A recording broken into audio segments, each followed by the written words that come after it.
you feel like the team's responded to the Mississippi State loss? I think we responded well. I think it's been a long time since we lost 2 back-to-back games. So getting back in here was about kind of getting back to the basics. It's a fine line when you go into the tournament with preparing for your opponent and also doing what you do and getting better at what you do as a team, especially this late in the year. So that was something that we wanted to emphasize in practice, especially with us not knowing our opponent when we practiced on Sunday. It was just kind of about getting back to us, kind of having a practice that was reminiscent of a game, like Coach told you guys, and we went at it. It was good. I felt like the guys' energy and their focus was really good. Coach, State was able to force the issue, get the ball inside. Talk about the emphasis on protecting that area, not just for this game, but moving forward throughout the tournament. Yeah, you can't let anybody have 40 points in the paint. I'm pretty sure that was, to us, our worst defensive performance of the year. I'd rather a team make 15 threes than score that many points in the paint. And I think all of us as a coaching staff can all kind of chime the same thing and echo. I think we've got to be better in that area, and we will. We will. That was one of those games where we just didn't do a great job, and we got really spread out. Everyone was worried about getting driven, so they kind of got nailed to their guy a little bit, and we didn't stay in our gaps like we normally do. So it's, again, refocus. You get back to doing what we do, have to do it at a high level, have to do it at the level that we've shown that we can throughout the year, and get back to that and doing it when it matters the most, which is right now in March. Coach, the initial scouting, what can you tell us about St. Peter's? Really good team, scrappy team, defensively really good. They fly around, very handsy, want to get after the ball. Obviously they have a lot of guys that play defense like Zakai Ziegler, so that's the area he's from, obviously. So it's going to be a challenge for us and making sure that we do a good job of playing to the rim, playing through contact, moving the ball, doing what we do offensively, getting the ball up the floor, taking our open shots when they do dive and raking those gaps, things like that. But offensively, we'll make the adjustment we need to. Defensively, we've got to make sure that we guard the drive. They're a team that they can drive and kick and they can make some shots, but they want to get to the rim. They have guards they can play. They can play basketball. So we got to do a good job and make sure that defense first has to be our mentality going into all these games. Because, when you go around tournament time, any given night, some guys can be stagnant offensively and not make some shots. It's different referees than you're used to. It's a different style of play that you're playing against versus the last, however many regular season games. So it's about kind of being prepared for anything and making sure that your defense travels. Coach, from a preparation standpoint, like once that bracket drops at 625, what does it look like from scrambling to assign, gather information on all those teams, using the support staff, the GAs? What's that process? As a staff, as soon as the matchup is dropped, you have your hooray moment. You're excited. We made the tournament. Happy for you guys. And then it's time to go. It's time to get to work. It's time to prepare. It's time to figure out how we're going to beat these guys. And I'm pretty sure it was like that for every team in the country. You start trying to gather scouting reports, calling other guys from other leagues and trying to see what information they have.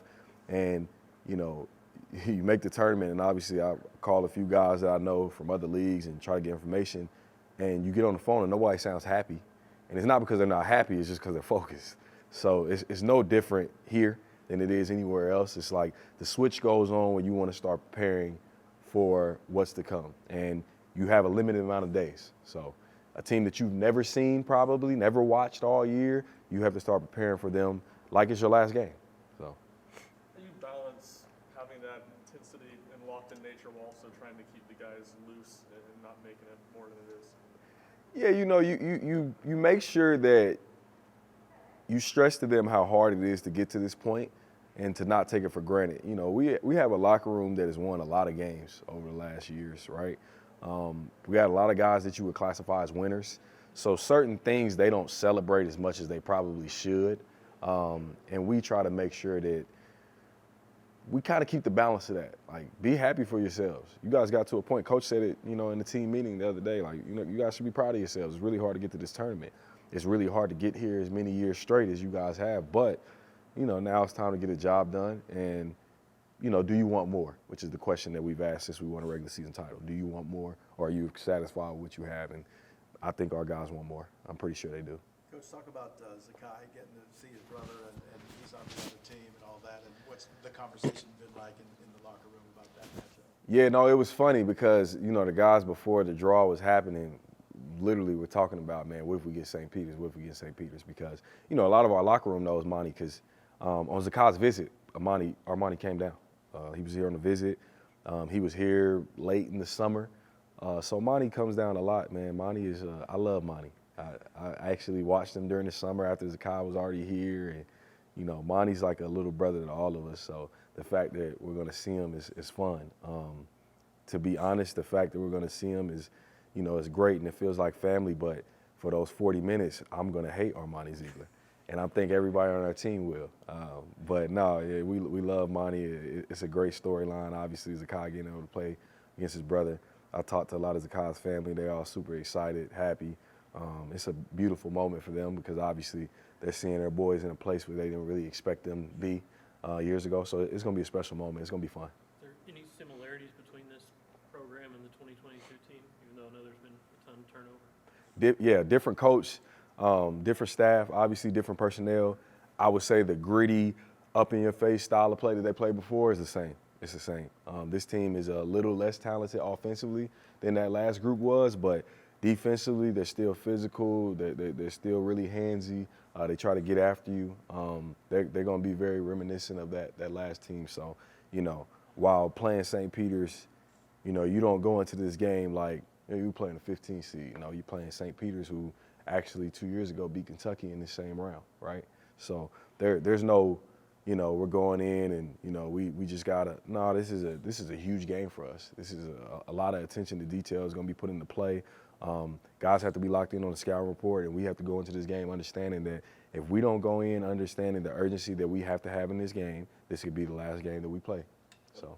Have to do to be stronger down low, unlike Mississippi State where they kind of looked like they were You said what? Say it one more time. supposed to be stronger in the post. It's will, man. It's will. That's all it is will. You have to want to hold your ground down there. You know, we threw J.P. Estrella in the game, laid down the stretch against Mississippi State, and we felt like he did the best job in post defense. And while that's a bright spot, and you know that's great that J.P. was good defensively, but he's a freshman.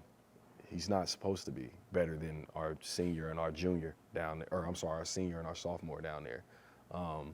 So in film, we were very direct with them. You know, in order for us to win, in order for us to keep going and go down the stretch, they have to be better. You know, and when I say they, speaking of Jonas and Tobey, they have to be better. And you know, I talked to I talked to Tobey on the phone last night. We had that conversation. Coaches talked to Jonas. We showed those guys film. So, you know, it's nothing to hide or run from. We're not gonna act like we've been stellar guarding down there in the post. Like, we have to get better. And there's no better time to get better at that than right now. So, you know, schematically and game plan wise, we'll do some different things and look at some things that we have to do. But when it comes down to it, it's just the willpower that they want to have to guard down there. Coach, you guys have so many guys, Zakai, Josiah, Jonas, who've been through this before, been in this situation. Where does that show up the most at this time of year on the court? You think that experience? You know, I would say the first 4 minutes of the game and the last 8 minutes of the game, to me. That's where it shows up, is your level of urgency, your attention to detail, your understanding of the moment. You know, you don't understand the moment playing in the NCAA tournament unless you've been in the moment. It's hard to understand it, right, just from watching it on TV. So that's going to be something that even a guy as good as Dalton Connect is going to have to lean on. Someone like Jordan Gainey is going to have to lean on. Thinking of it, I think those are, of the top 8 guys that play, those are the only 2 that haven't been to the tournament. Yeah, those are the only 2. So the experience has to kick in, you know. You look at Zakai Ziegler, he didn't get to play in this tournament last year. So he's extremely excited about this opportunity. The last time he was in the tournament, we lost in the round of 32, so he's hungry. Obviously, he feels like he's better. He's able to lead better than he was at that time being a freshman. So the experience has to kick in. These guys, you know, have to understand the moment more than anyone, and they have to lead, and you have to be able to look in their eyes and know that they know what to do down the stretch. How nice is it knowing that you had Zakai this tournament, whereas this time last year y'all were kind of, all right, who's bringing the ball down the floor this possession and so on and so forth? No, it's huge. You last year going into the tournament without Zakai was like, man, hey, let's just hope. Let's hope. Now it's okay. We know. We feel like Zakai is, you know, one of the best point guards in the country, if not the best. So we're excited for him because we know it's another opportunity for him to get out there on the biggest stage, which is the moments that he lives for. Having him is definitely welcome, whether it is for our defense or our offense, but making sure that he's able to be a calming presence on the floor during the biggest moments is exciting for us. We're excited to have him out there.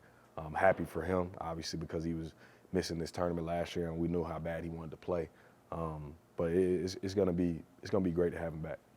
Tape do you scour? Last one for Rod. What tape do you scour through to watch these games? Is it against Power 6 opponents, or is it all of it, or just the most recent games? Where do you go to when you're cutting this up? So, you have to, as a coach, you have to think about it in this aspect. Like, we could watch their Power 6 games, right, from early in the year, from their 5th or 6th game of the season. Chances are they're a completely different team than that, right? You watch kind of their conference tournament, you watch some things that you saw from early in the season against those Power 6 teams, but you have to have an understanding that, some of the things you might see them struggle with, they've probably gotten better at throughout the course of the year. And however they're playing in the tournament, I mean, St. Peter's in the conference tournament was a 5th seed, right? It was something like a 5th seed. They finished 5th in their league. So obviously they're playing different right now than they had played through the course of the year.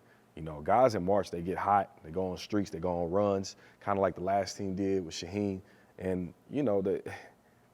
you can scout all you want, and you can't simulate what they're going to bring to you, all right? You have to look, and you have to study, and you have to have your game plan, but you got to understand that, like, some guy that probably wasn't making a ton of threes back in November is probably shooting lights out right now. He's gotten hot, which has probably helped them to get to this point, right? Guys are guarding different than they ever have because the moment is so big and they've been waiting on this. How many guys signed to St. Peter's and expect to go to the NCAA tournament? You know what I mean? Like, it's really hard. I've coached in mid-major leagues. It's really hard. You almost, like, don't care about the regular season because you want to win the tournament because that's the only way you can get in. There's guys that win 30 games that don't get to the NCAA tournament because they didn't win their conference tournament in mid-major leagues, right? So, you check out some of those numbers and what they've done in the past, but you also have to understand what they're doing right now and what makes them good right now, because that's the version that we're going to get. Thanks, Rod. No problem. Eric, what are you doing?